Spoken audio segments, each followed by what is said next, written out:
Hello, everyone. Thank you so much for joining us this evening for a conversation with Veronica Henry and Sheree Renée Thomas to celebrate Veronica's new book, Bacchanal. My name is Talia. I'm the events manager here at Flyleaf. If you're new to Flyleaf, I encourage you to browse our events calendar by clicking the Flyleaf Books logo above our heads. I've been busy adding listings to the calendar for the summer and fall, and there are many more to come. We're adding new ones all the time, so please be sure to follow us on Crowdcast so you don't miss anything. If you'd like to support the store and our guests, please keep in mind that we have signed copies of Bacchanal here at Flyleaf.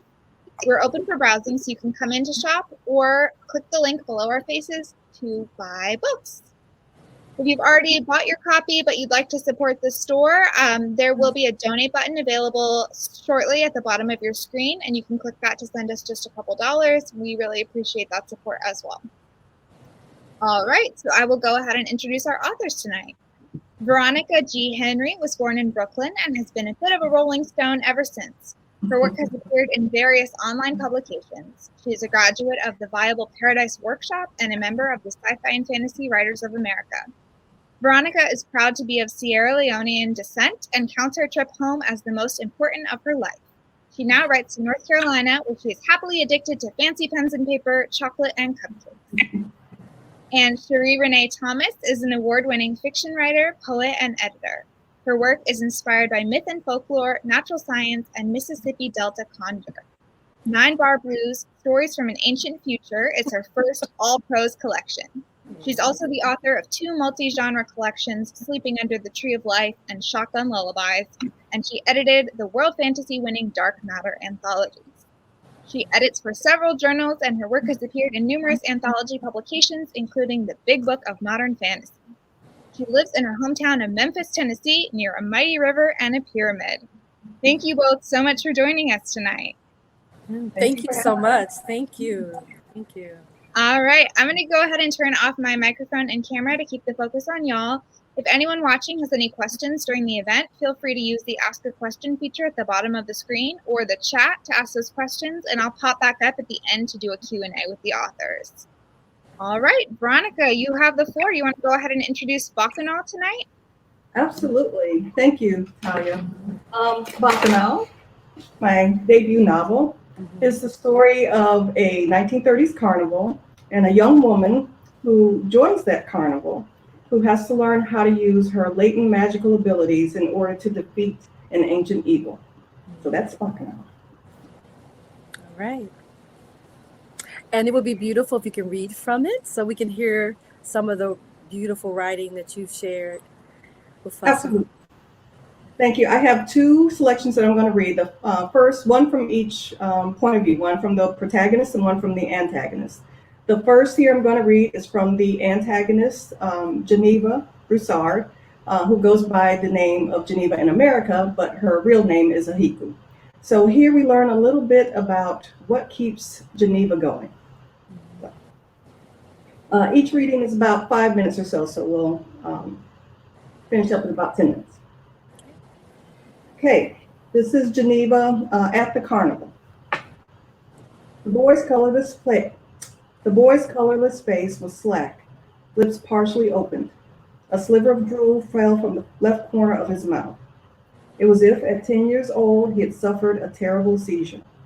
He sat in a simple wooden chair, his feet dangling several inches from the floor. One shoe remained on his right foot. The other, badly in need of a new sole, lay where he had kicked it across the room. The child was dressed in the rough navy blue slacks and dingy white shirt of a poor farmer's son. His green eyes were wide in semi-permanent fright, pupils dilated to the size of the marbles still in his pants pocket. While he couldn't move his head, his gaze roamed over the inside of the trailer. Dim light filled the space, which was still and close.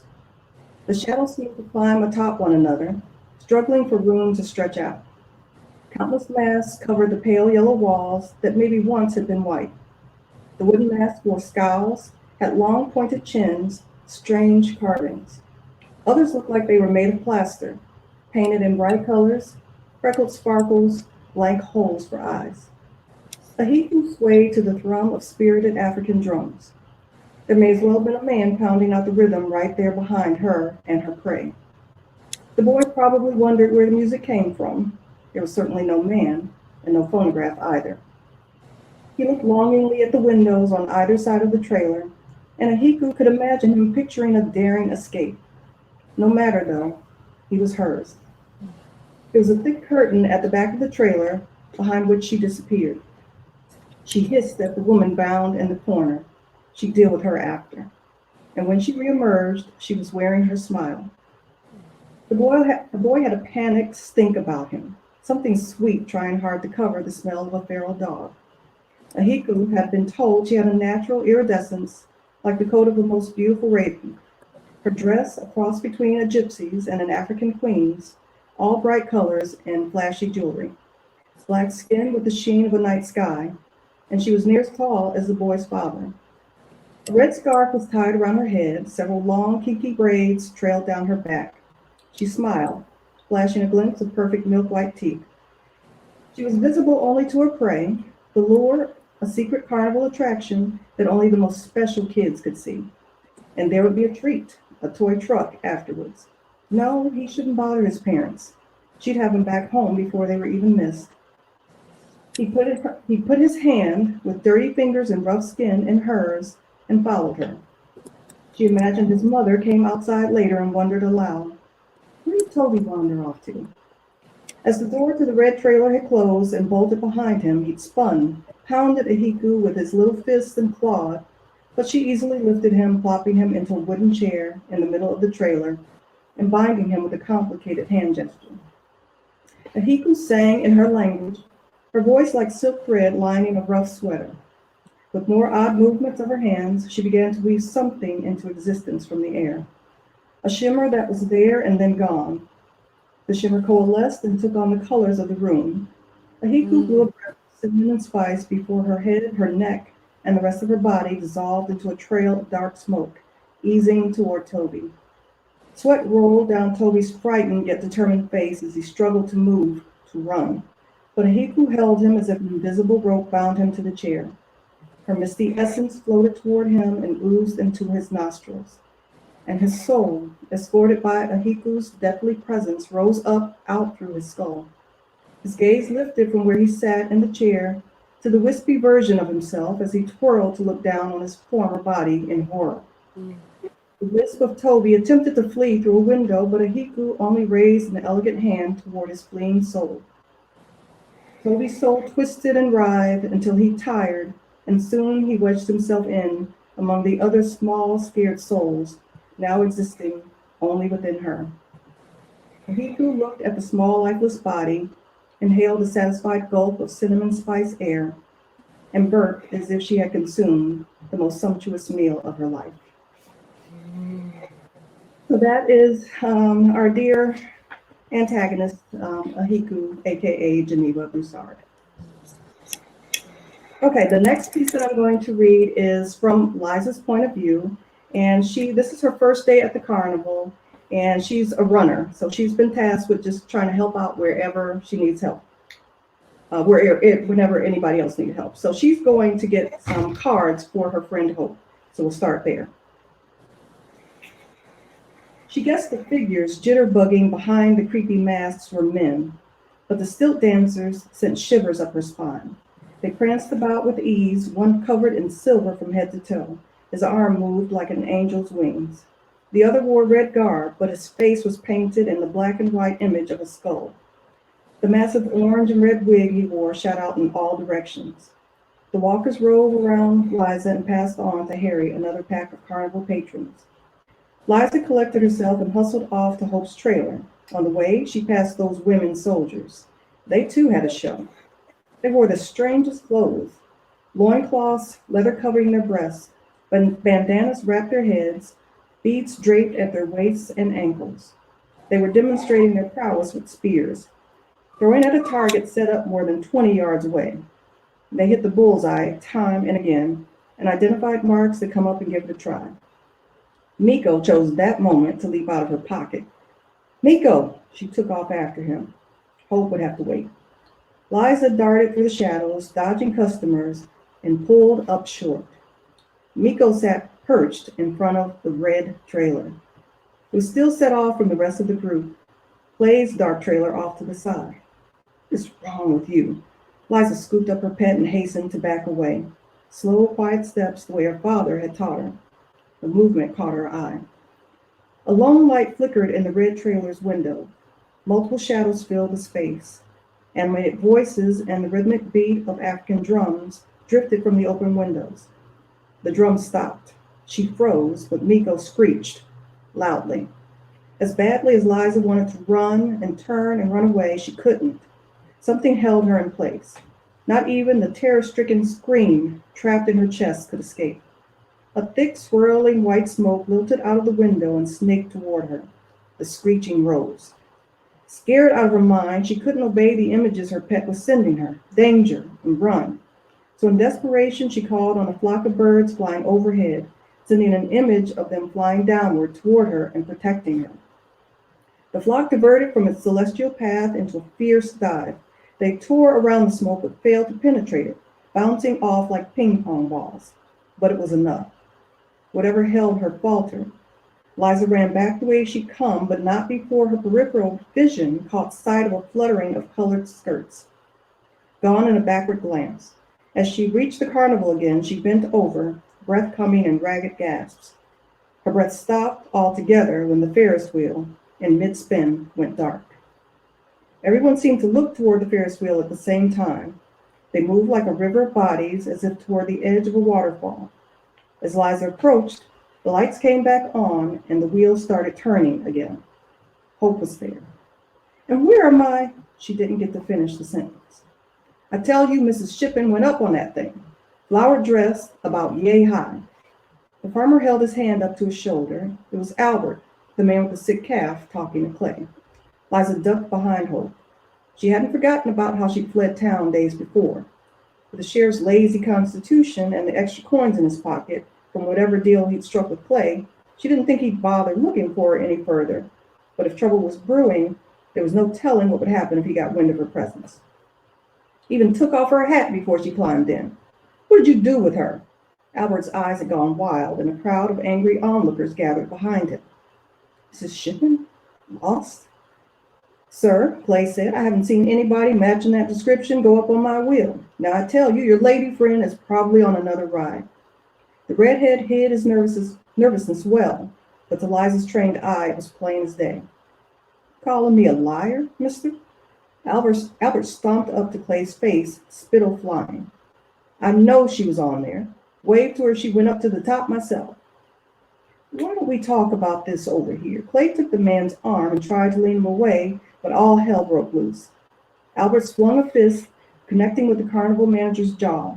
Clay tackled the man and sent him sprawling. A gang of other locals jumped into the fray, landing blows on Clay's back before Bombardier lifted two by the scruff of their collars, jostled and tossed them around like empty potato sacks and sent them flying. But women soldiers appeared too and elbowed their way into the fray, not to be outdone.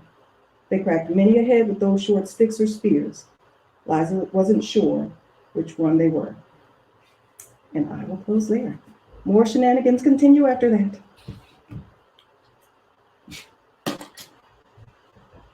Thank you. Sheree, we can't hear you. Sorry. All right. That was wonderful.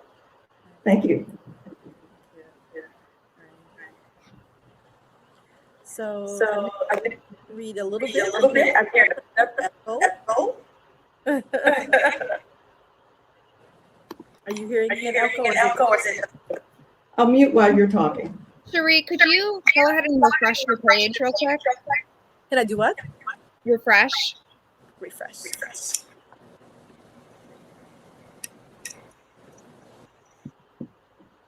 Sorry about that. Oh, No. now I'm getting an echo too. Veronica, do you want to go ahead and refresh as well, just real quick? Sure.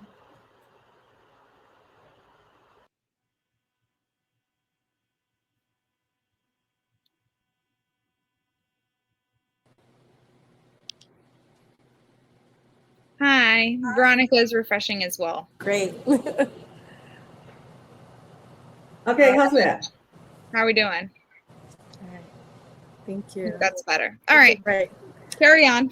Okay. Hi, I'm going to read very briefly from Nine Bar Blues, and then we're going to have a conversation about Veronica's new novel. Very excited. It's an honor to be here with you all. Thank you for sharing your time with us, Flyleaf.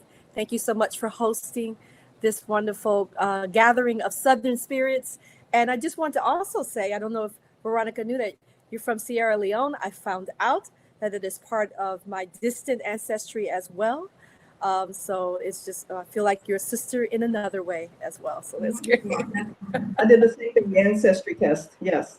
Yes, I did as well. Yeah, back when they did the African burial ground research and created it. So I want to do it again for my father. And yeah, but thank you. All right. So this story I'm going to read is called The Parts That Make Us Monsters. We didn't want your nail clippings or your blood. Your laughters or tears would do. That strange light you saw drifting where a shadow should be. That was the promise Mother made when she bore us. Where we live, there would always be sun. Where we go, there would always be light. That scar never scarred or scared us. Even in the face of our father, the sun's blistering gaze, we were the daughters of night. On that first journey across the waters, we held each other close. When we shut our eyes, we floated on azure sleep, lifted by wave upon wave, until the darkness behind our golden lids became lonelier still. Before they trapped us, we bathed in leaves, bark, stones, and spice. We sang no fear. We knew. Ancestors descend when needed. Spirits rise when called. It was the way of the world, the way day follows night, and moon, Mother said. It was moon who follows ocean's call. For it was the water that carried us in the womb, and it was water that reigns supreme. When they chased us from the village into the forest, when we fell into the arm of ghosts, we knew we would have to feed. Our worries and our appetites replanted in strange, disordered lands. With lowered eyes, we watched the traders, whose skin was the color of clay, the wet earth that came from waters, the moon clay our mother and her sisters used to mark their territory. From the way the ghosts moved, the way they stared through us, barking out words that sounded like insanity falling, we knew. The clay moon ghosts believed wherever they walked, wherever their square toes landed, was their territory. We sang the song of our mother, sang the songs that came before. Forced march through a door of no return, we wore our chains like an elder's gold, carried our song inside, still waters flecked with shards of moonlight. 3 days later, we entered the dark maw of what the ghosts called ship. We lay in the bottom of the belly with the others. We lay in the noise and the filth with the mothers and the sisters and the daughters, listened to their dirge songs of shrieks, moans, the twisting of tongues, the deaths of worlds yet born. We did not speak with words, but with feelings.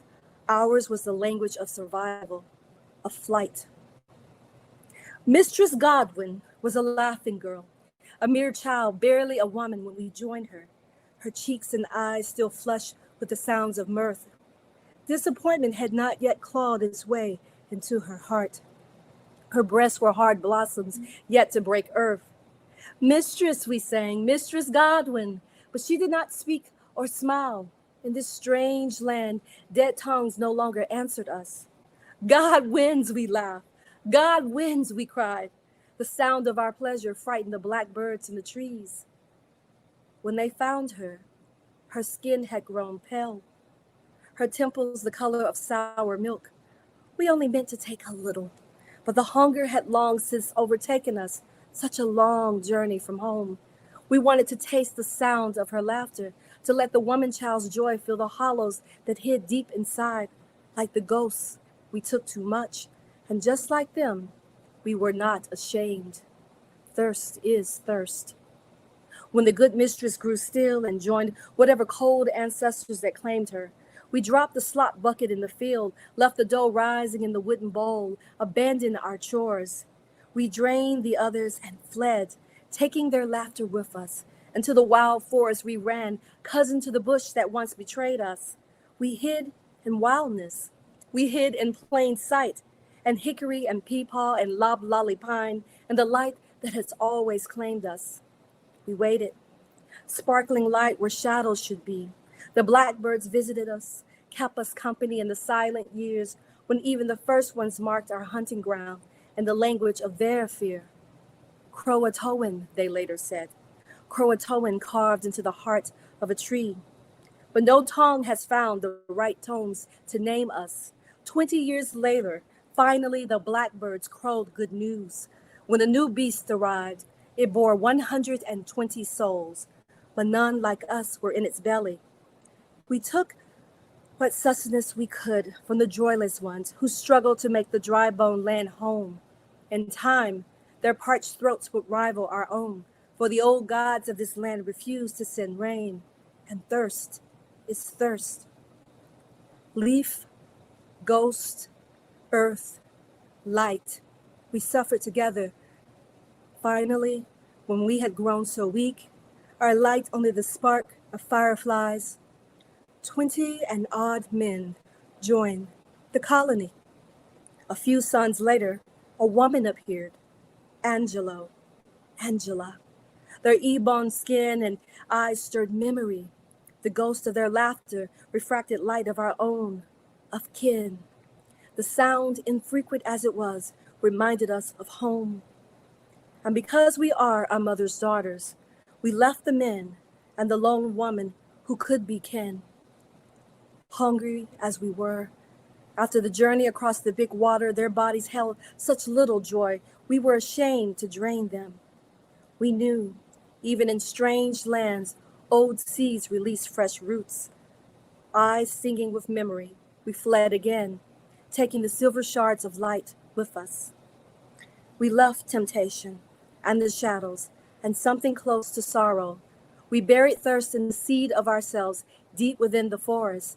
And the years passed through us, past the cypress and the oaks, the memory of laughter floating around, dust motes in sunlight. With time, memory became our only home. The old home was a memory time would not let us forget.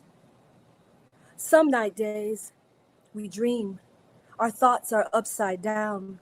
We hang from our feet in the limbs of thick-boned trees. The blackbirds come and sing to us. They say we have become the language of fear, the hushed gasp and breath around open fires. But the stories they teach are wrong. Darkness is not the only thing to fear. Sometimes the dark is hidden in light. Once girls, we have grown old here. Once girls, our hearts have become hard, like the mottled bark of the strange trees that grow here. There are layers to this loneliness. We feel its bite. Its teeth are sharp. Hard things hold beauty too. The world we live in is a fire. The people we love all burn. Ever hungry, our red gum smiles hide the empty pit within. We know. Legends rise from all the broken pieces, emerge from the stories and the memories, the half-remembered and the ill-formed, all melded together, united in one. And this land they call America, we are like moons who have lost their water. We no longer hear the ocean's call. If water no longer speaks to us, are we still our mother's daughters? The parts that make us monsters are not the teeth or the heart, but the mind. The part that makes us monsters is bone and sinew, spirit and flesh. We have not been ourselves here. We will not be ourselves here. We are always ourselves here. We are always here. Thank you.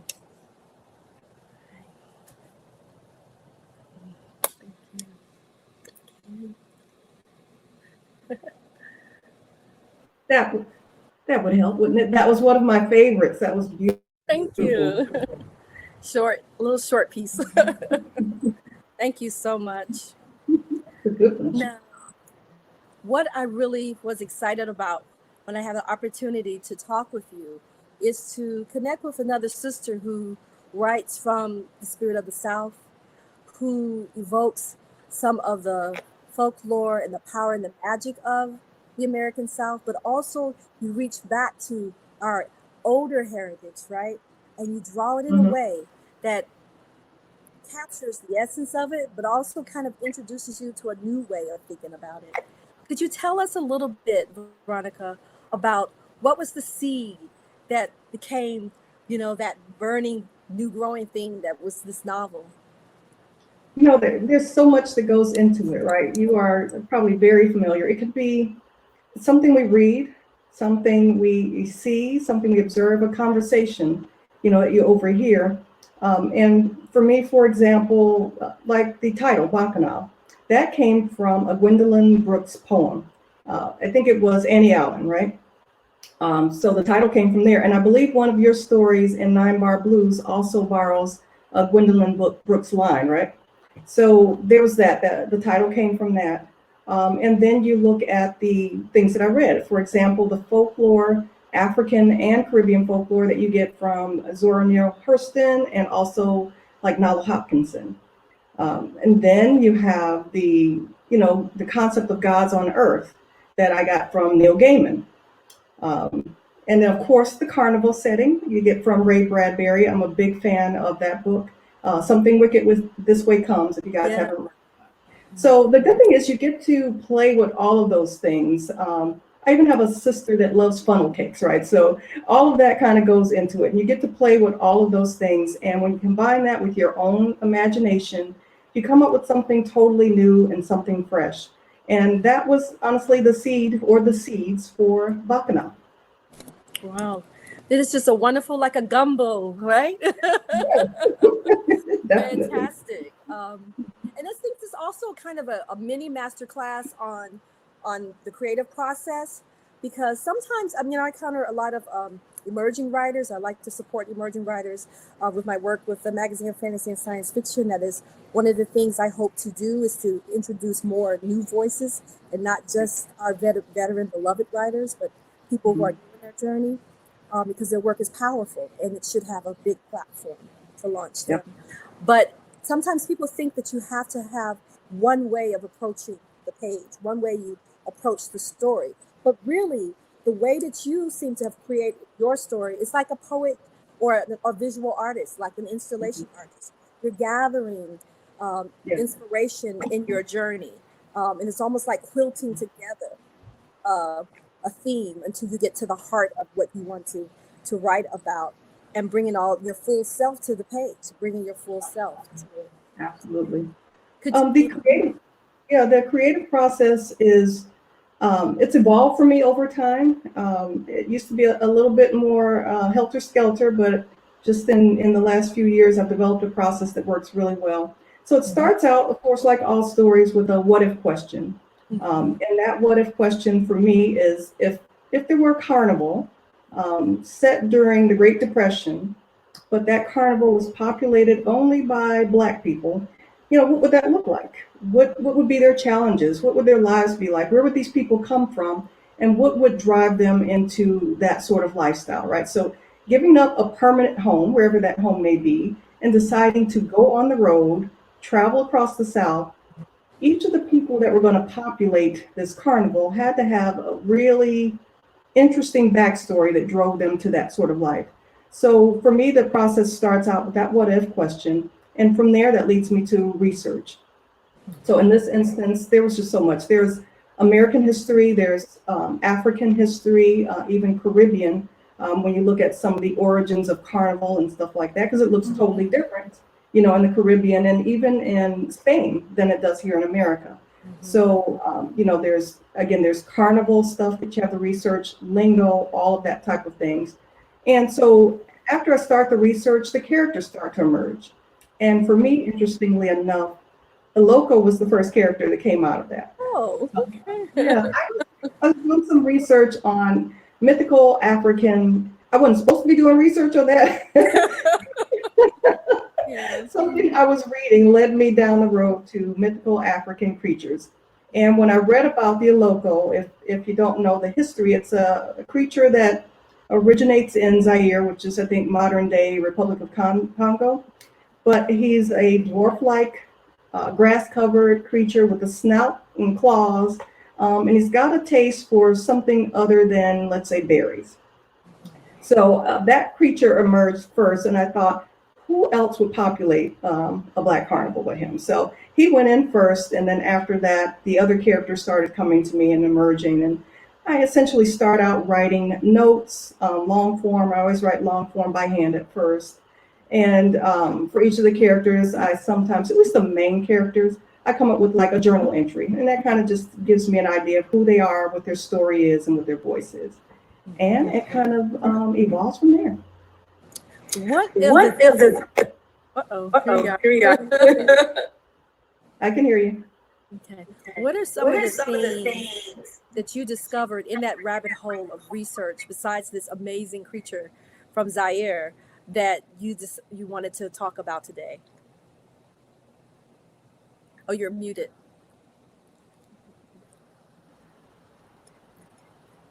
Okay, I think I'm unmuted. Some of the things, the first thing was just the African history.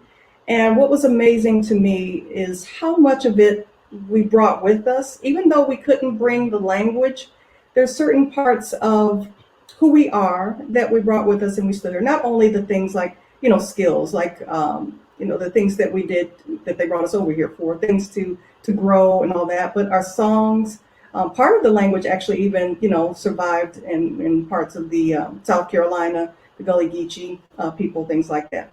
So other things that I discovered were carnival lore. There was this website, and I think that website is now defunct, but it was just all about 1930s carnivals. And the person that ran it couldn't find anymore because the site is gone. But he had pictures, he had information about Carney lingo, all those types of things that really kind of brought me into the world of a 1930s carnival. Understanding things about, the Depression, what led to the Depression, the ecological as well as the economic effects of that. And also just some other tidbits about Black history. For example, the orphanage, and I hope this is not a spoiler for anybody, but the orphanage that becomes, I'll just say this, that becomes significant later on in the book is a real place that existed, and it was an orphanage for Black people, for Black children. So there's just so much in just understanding also just the ties between African people descended from Africa, and then what they brought not only to the Americas, but to Latin America, South America, Caribbean, etc. There's still so many ties that bind, and that was fascinating. And I think you're muted. I think that was one of the things that I enjoyed about the novel. It's that you do that kind of excavation of our history, and you also put alive, you make it alive, the story that we somehow don't have our culture here in this country. You're right. There are a lot of African retentions that are passed down from generation to generation. I know in Tennessee and Memphis, I heard Aunt Nancy stories or Aunt Nancy. Who is Aunt Nancy? What's happening? Well, in another part of the world, it's Aunt, Uncle Nancy, or Aunt, it's just or Kwakwa, Brother Anansi. You don't just leave who you are completely at the shore, or you hold on to that essence and you add to it. So I think that was really powerful in it. One of the things that I find interesting, I also have a carnival, Black carnival character in one of my stories in 9 Bar Blues, Madam and the Map, Journey in 5 Movements. And it's the time travel story about enslaved person named Tree, who ends up, creating this time portal to free not only themselves, but everyone else that was brave enough to go and try to find another place where they could be free. The problem was each time they land, America ain't right. It's like, when are we really going to be free? But there's this mysterious carnival that's a part of it. And I think it was, I was fascinated by this because the carnival is always moving. You take us in your novel, from place to place. We're in, Waco, Texas. We're in all these places. It's never static. If the carnival has to stop, at any length of time, they're losing money.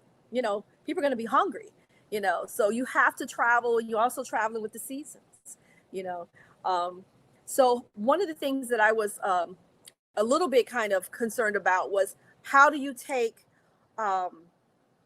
real gods, right? Real religion, real faith. My family tradition is Baptist, but also that kind of hidden hoodoo as well. You have to, hidden in plain sight. You have to know what you're looking at and find the roots of it.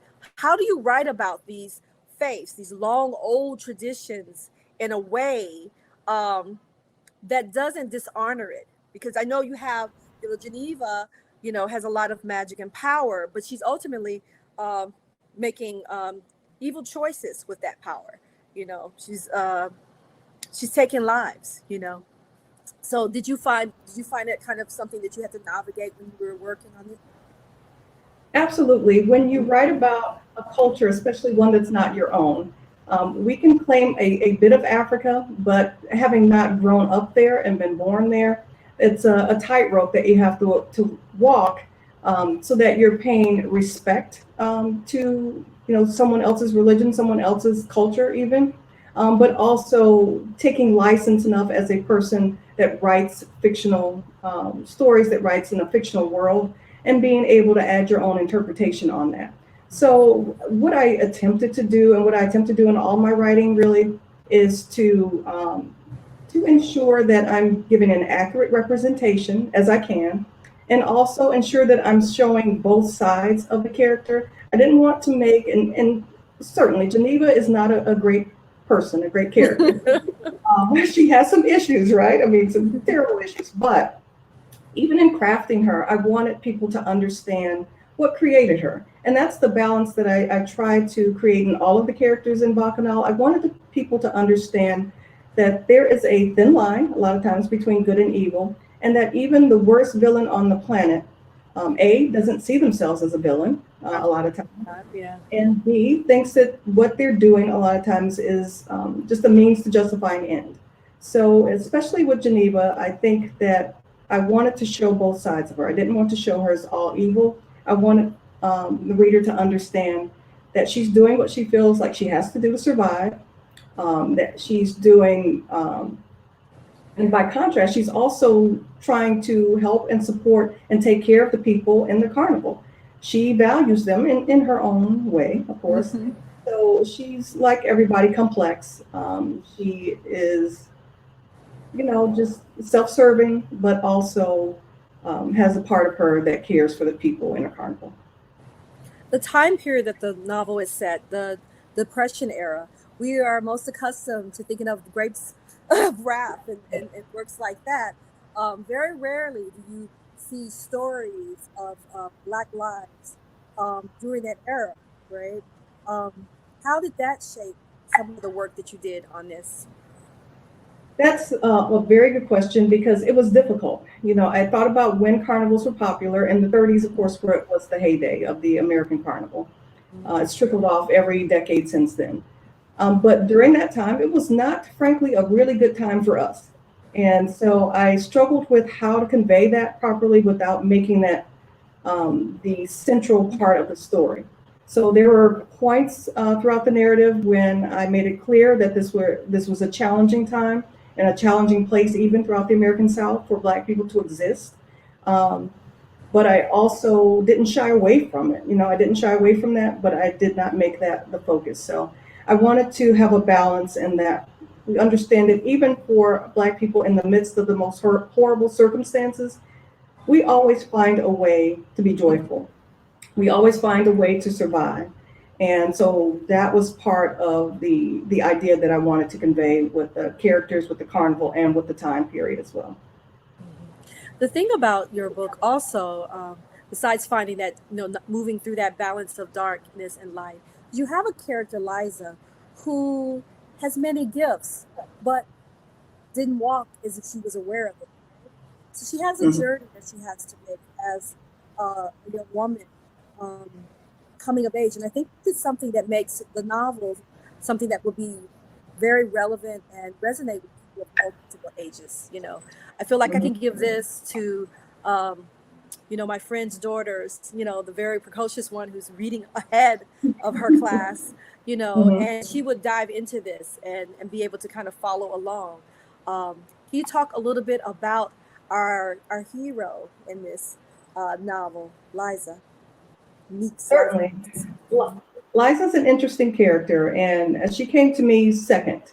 So with her, I knew that, of course, I wanted to have a female protagonist, but I had to decide. I kind of waffled between making her a little bit younger and even a little bit older. But ultimately, I wanted to make her the age where she was, as you just mentioned, that people younger and older from actually all age groups would be able to identify with her and with the struggle that she was going through. Even if we aren't all walking around with magical abilities, I think we all struggle, as Liza did, with coming into our own, with figuring out who we are, figuring out our place in the world, and deciding what we want our lives to be against, sometimes unsurmountable odds. But what I love about Liza, and this changed over time. My favorite character changed over time, but she ended up ultimately being it for me. Yeah. But what I love about her is that she is very vulnerable. She's quite sensitive, but she's also a fighter. And that's a difficult balance to manage. She's also very curious. I mean, this is a woman who, in the 1930s, who's alone, decides, yeah, I'm going to join this traveling carnival because you know what? I'm determined to go and find my family, and I want out of here. This life isn't for me. So it takes a lot of courage for someone, especially a woman, a Black woman, a young woman alone, to make that decision. So I really liked her courage and also the vulnerability.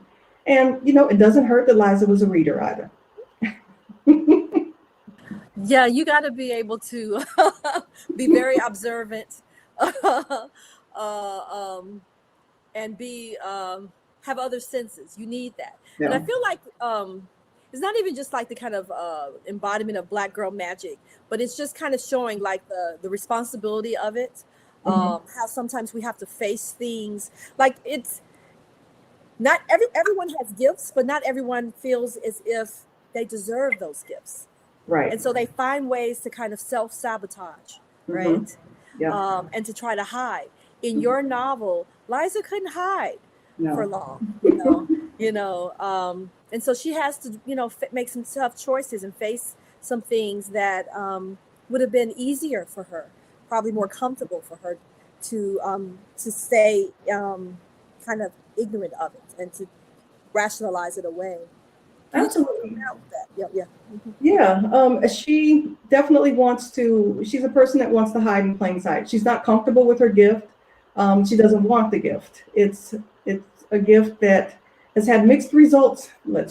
Should we say for her? So she would be happy if she just never had to use it or bother with it at all. But unfortunately, when she joins the carnival, she comes to understand that her real purpose is in thwarting, this evil that's there at the carnival. So that means she's going to have to learn to control the gift that she has, and she's going to have to face what she's tried not to face. And I think the journey that she goes on is one in which, yes, she has to come to understand her magical abilities and learn to control it. But also along that path, she gets to understand little bits and pieces about her family. No, she's angry at her family. She's angry at her mom and her father for the decision that they made. And so, but through that journey, she comes to understand a little bit more about her history as time goes on. And then she comes to understand why her parents made the decision that they made. And in that understanding, honestly, is the path to forgiveness. And I think that's where Liza ultimately ends up. And I think that mirrors the story of a lot of young women and young men, I think, as we go on our own paths. Yeah, the book is very much about making peace with the past, Yes, not allowing traumas and other people's decisions and choices to be the burden that we carry with us wherever we're on the road. absolutely. Yeah, she has to do that. And I think it's something, what I love about your writing, what I love about a lot of good writing, is that beyond just the plot that's happening, your work makes me think Hmm. about my interior. It makes me reflect on my own life and journeys as I'm reading it, and to Hmm. think about, what are the things that you're holding on to that you should release? What are the things you should forgive or forget? You know what I mean? Um, Absolutely. that's the next level of writing.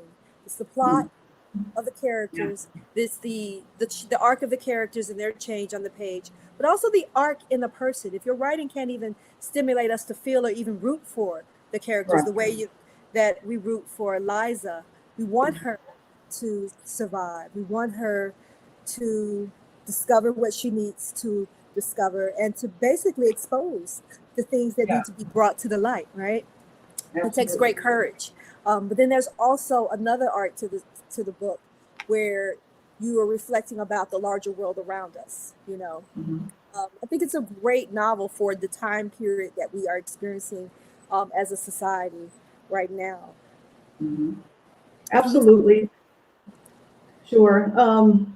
You know, Liza has to take a look at her past. She has to even look at the mistakes that she's made. She doesn't want to harm, you know, animals, but she also doesn't stop herself from trying and from practicing. So she's got to deal with that. She's making some tough choices herself.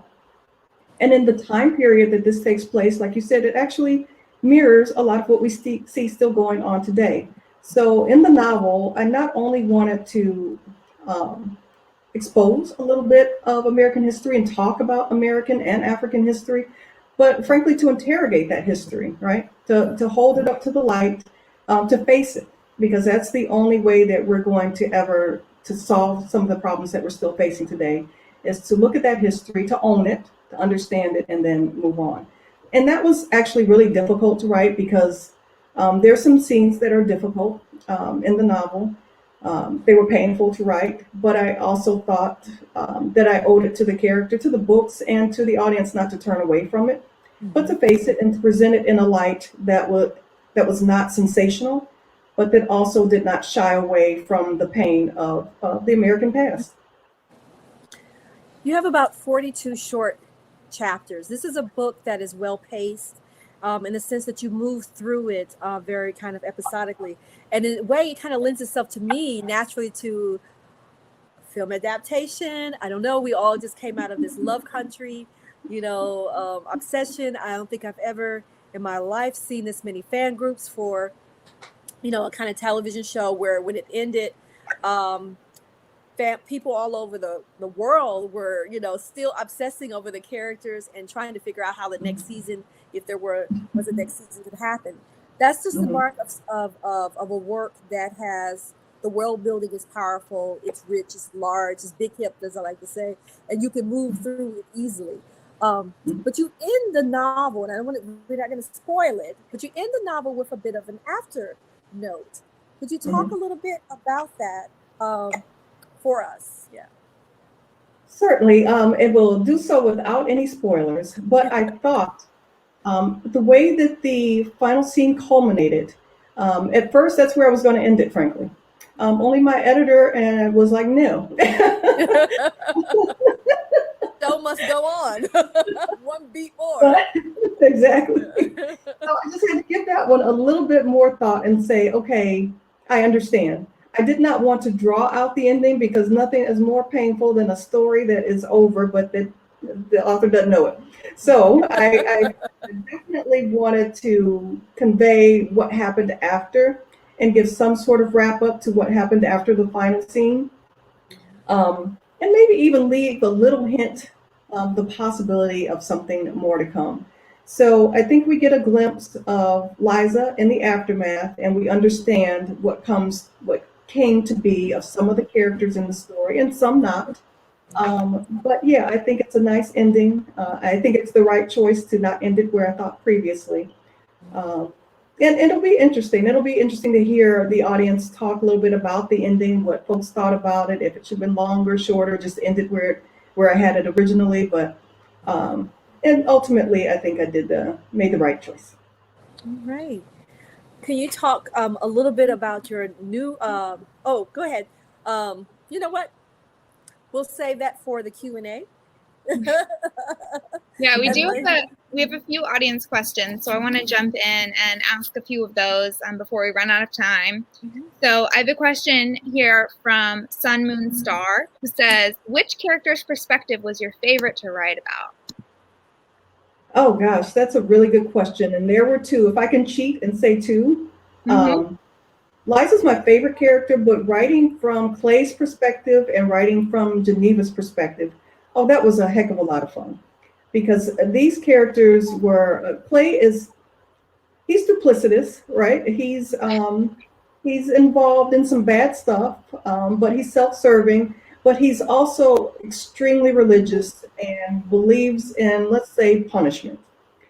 So the punishment that he enacts on himself was just quite intriguing to write, and I frankly didn't know he was going there until he did. So those were good. It's always fun when a character surprises you as you're writing them. Let's see. Eric says, what was the most interesting thing you learned about your own culture with your research for this novel? Gosh, it's just the understanding for me of the religions that we left behind. Religions that were largely demonized, I think, here in America, but understanding that there's nothing nothing further from the truth. And it's one of the things that was most important to me is understanding how in other cultures, particularly in African cultures, the magical and the fantastical exist right alongside everyday life. There's no separation to it. It's normal. It's part of life, and it's accepted. And you see that lyricism also in the writing, and in their language and in the way they live. And that I found fascinating. And yeah, just wanted to weave that into the story. Sounds like you did a great job from your reading. Nikki asks, what was your favorite place that the carnival visited? Oh gosh, I'm going to have to say, we're at the Wax Museum. That was a lot of fun. So I'm going to have to say Houston's Fifth Ward. And we won't reveal what happens at the Wax Museum, but you'll have to read the book to find out if you're watching this. Hold up. And then I have a quick question for both of you that I ask at many of my author events, which is what's something you're working on, and then what is a book that you've read recently and really enjoyed? Can you give us a recommendation? Let's see. What I'm working on next is my second book, and it's a contemporary fantasy that takes place in New Orleans.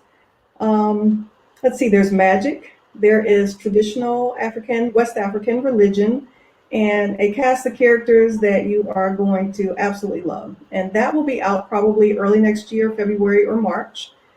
So that's what's coming up next for me.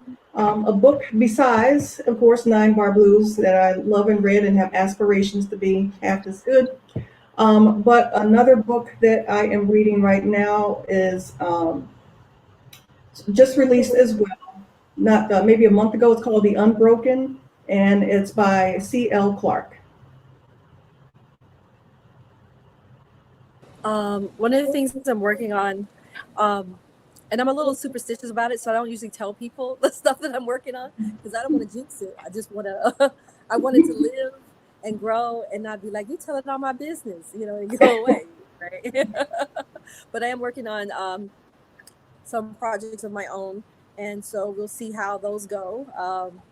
I'm kind of one of the stealth writers.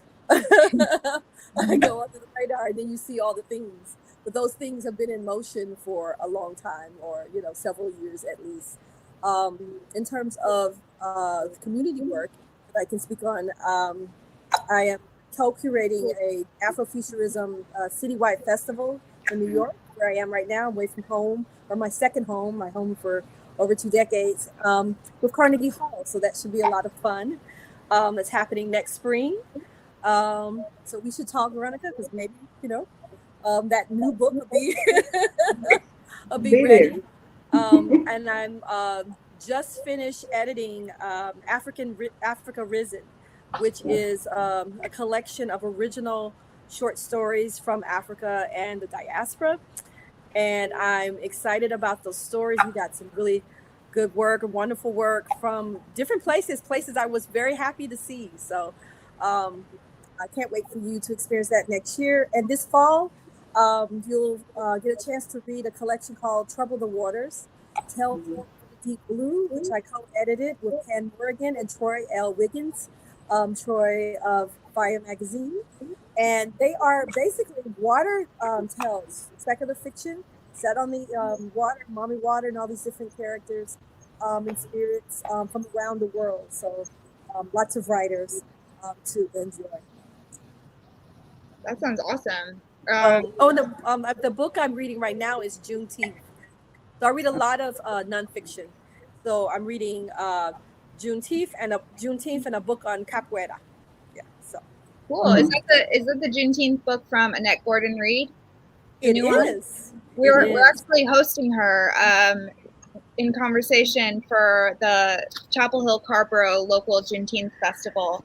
And that I think is the 18th so next Friday. So if anyone watching is interested, come join us for that. I think it'll be a really interesting conversation. I have to say one thing before we wrap up, make sure I get this in. For those who don't know, Sheree is a trailblazer. She has been out here blazing trails for many, many years. And I want to thank her for not only blazing those trails, but for wedging her foot in the door and holding it. So many of us were able to come through behind her. That Matter anthology that you did, I don't know how long ago it was now, that was just very informative to me. So again, thank you for what you did. Thank you.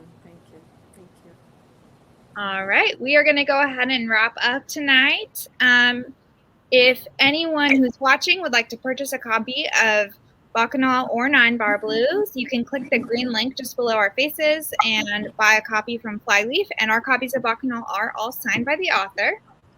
If you have already purchased your copy, but you enjoyed the event tonight and you'd like to donate a couple dollars to the store, there's a donate button just below our faces, and you can send us a couple dollars. We really appreciate that. And I encourage you to subscribe to Flyleaf on Crowdcast so that you see updates about our upcoming events, because we've got a lot of fun stuff coming up, and I'd love to see you all there. All right. So thank you so much to Veronica. Thank you, Sheree. And thank you to everyone who's watching at home. Have a great night. Bye. Thank you. Thank you. Bye. Thank you. Bye.